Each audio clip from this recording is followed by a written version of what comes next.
defiance. We shall see how things play out. Interesting times happening with our southern neighbor. But let's come back home to the country, because over the weekend it was celebrations in Homa Bay, where we saw people who were streaming in to the Raila Odinga Stadium at 9:30 p.m. the day before the celebrations were due to begin. But what an interesting time this was. Before we even get into all of that, I'd like us to listen to President William Ruto, who was obviously very buoyed by the reception that he received in Homa Bay, right up there. Ruto on seeking a second term in what is now a political slogan for them, which is Kumi Bila Break. One waonge wasi-wasi. One waonge watch. One wachuodho mana teach. Kwa Mheshimiwa Kindiki na Mheshimiwa Raila pengine amuelewi hiyo lugha, inamaanisha hatuna wasiwasi, hatuna midomo mingi, tunachapa kazi. Ile kazi bila break ndio tunachapa. So it was a good showing for the broad-based arrangement in Homa Bay.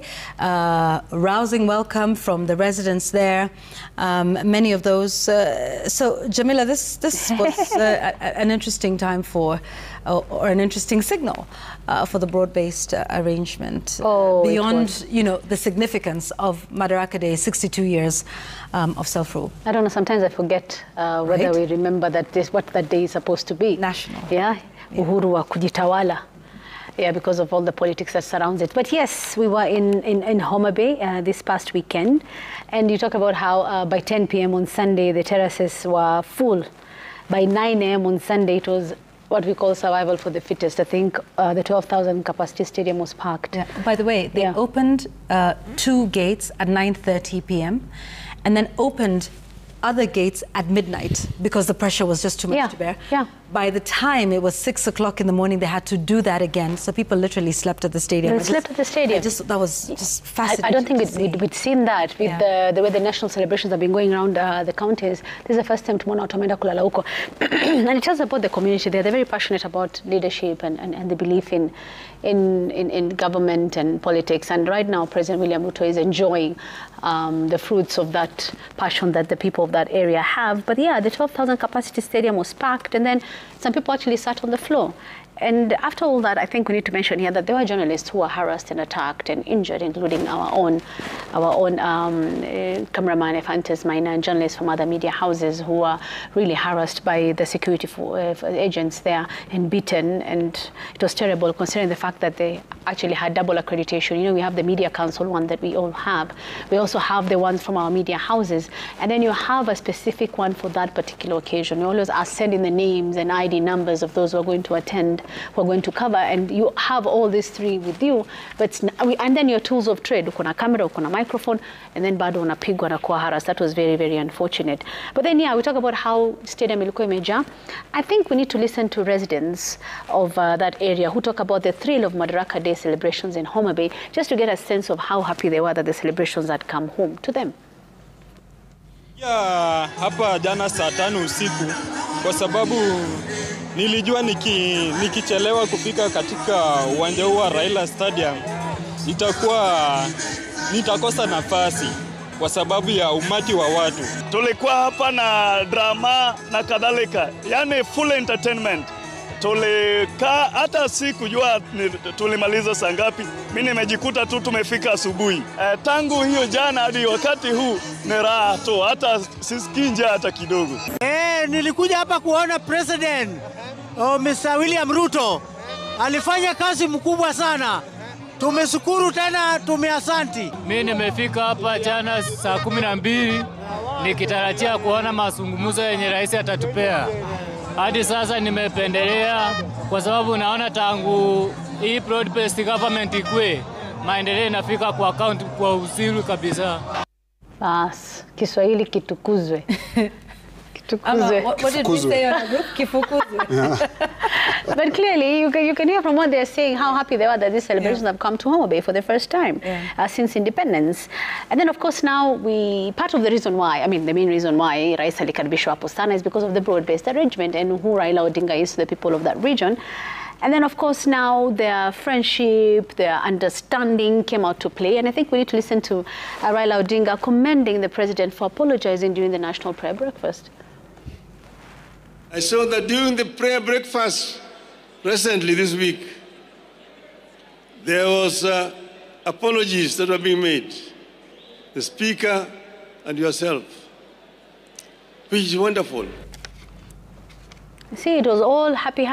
Right. Sisi marafiki, mambo ni mazuri, ulifanya vizuri, kusema hivyo. But then before I hand over to you, Yvonne, I think it's important that something that the former Prime Minister talked about, compensation for Gen Z deaths, that was also a very important point to note during the celebration. Let's listen to him talk about the calls for compensation. There's the issue of people who are injured, some people who died during that time. I want today to say that we should do compensation to families of those who died and those who are injured so that we can have a closure to this chapter of our national history. All I'll say to this is that this call should have come a year ago, that there should be compensation and the apologies. Yeah. What is interesting is, let's see if it actually happens because it's one thing to say it on a political stage and platform. But that bromance and camaraderie that started off over the weekend at Madaraka Day was seemingly infectious, because what followed then was a trip that we saw by elected leaders from Siaya County now, which might have been the last outpost holding out, because if we remember Governor Orengo's rather defiant stance on the broad-based arrangement and some of the reservations that he had about them, and he has spoken out, pretty sternly about it. But today it was a different one. Before you come in, Linus, I'd like us to listen to Governor Orengo, who is now pleading with President Ruto to now visit Siaya County and to either take a look at some of the innovative projects that are there. This is even after he had talked about not wanting to associate and not wanting ODM to be subservient to Kenya Kwanza in that broad-based arrangement. What an about turn. Let's listen to Siaya Governor today. To our aid in transforming Siaya, because where agriculture is having an impact in society, what national government invests in infrastructure and even direct investment into enterprise, can change the life positively of communities. Right, and quite the shift we've seen there. If you recall, he has been on record saying that the arrangement between both parties was a betrayal of ODM's ideals. Today, he's inviting the president to Siaya County. Yeah, some time back, there's a politician whose name I'll not mention, since deceased now, and he once publicly stated that no one eats principles. You don't eat principles. And I think this is the welcome party for James Orengo to pragmatic politics of how it works in Kenya.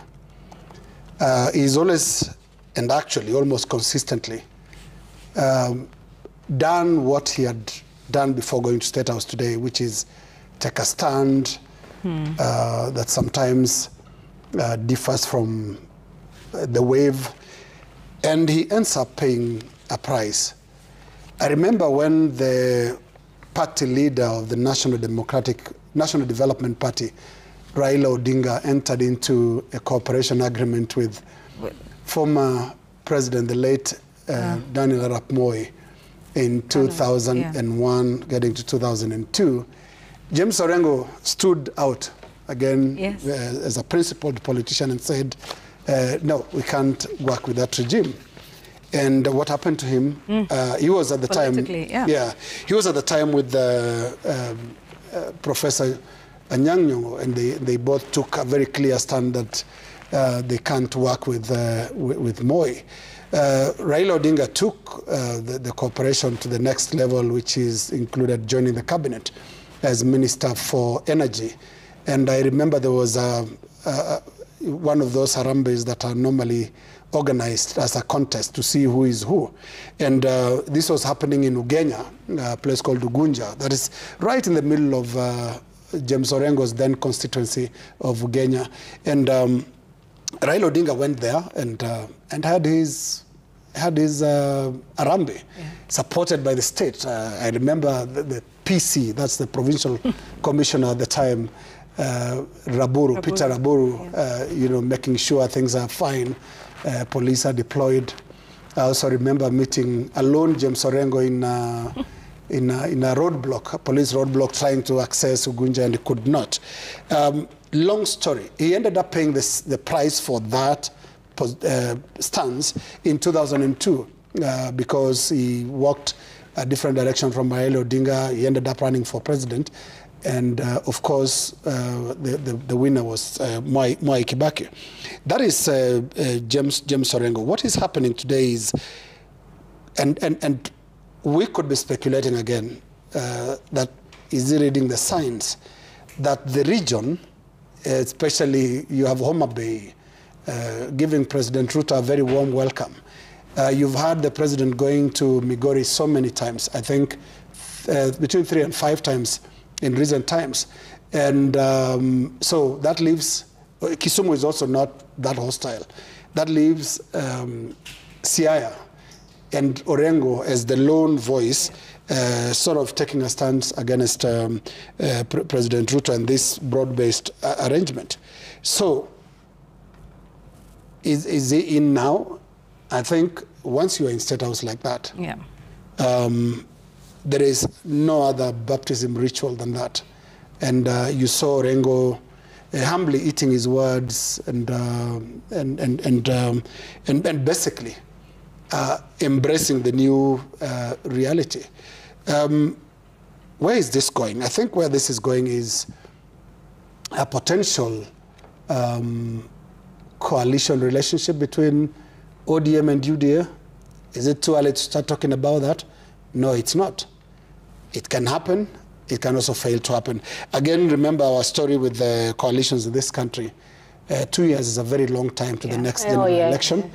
But we've had this mid-term, can I call it? Working arrangements.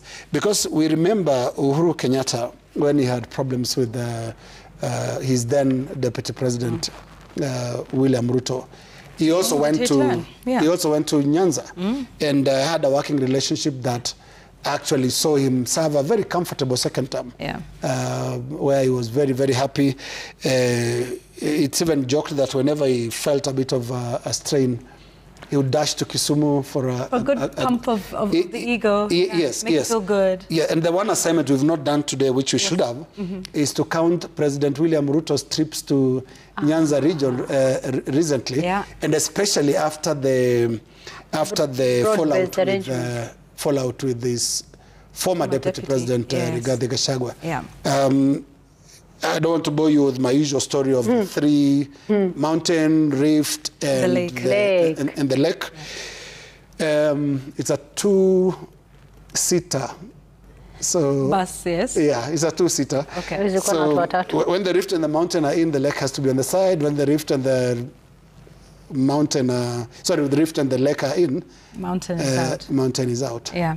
It's a funny rickshaw. Well, the English phrase, three's a crowd, is actually, very interesting here and very relevant in this one. So.